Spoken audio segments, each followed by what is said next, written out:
Bonsoir à toutes et à tous. Je suis heureux d'être ici parmi vous parce que finalement on a réussi à construire quelque chose qui va quand même faire bouger les lignes. Je pense que, quelques-uns l'ont dit déjà, je suis effectivement, j'étais le candidat du Parti communiste français avec Bernard qui est dans les parages, parce qu'elle n'est pas au bar déjà. Bon.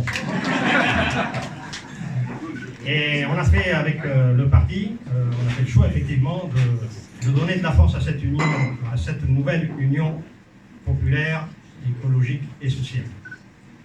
Parce qu'effectivement, nous avons des défis à relever. Nous avons subi depuis des années un rouleau compresseur. Les droits ont été dynamités, les acquis sociaux sont démantelés avec les services publics. Cette union, cette nouvelle union populaire, écologique et sociale doit nous faire penser quand même à ce Front populaire et à ces combats qu'a mené le Front populaire et les travailleurs avec des congés payés, des délégués du personnel. Et aussi également les combats de la résistance que certains voudraient passer sous le tapis. C'est les combats de la libération, les nationalisations, la sécurité sociale, les retraites, c'est tout ça. Et donc, qui de mieux pour relever le défi, c'est-à-dire les forces de gauche combatives, rassemblées pour aller de l'avant et surtout ne pas baisser les bras.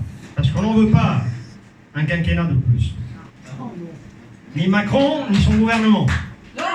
Macron va le subir. Mais on a une possibilité, c'est de faire renverser la vapeur. Parce que nous avons deux ennemis principaux.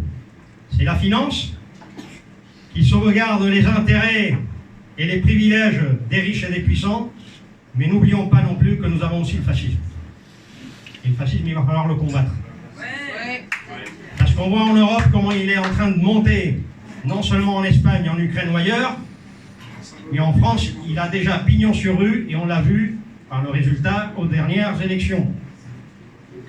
Donc nous avons ces deux ennemis à combattre.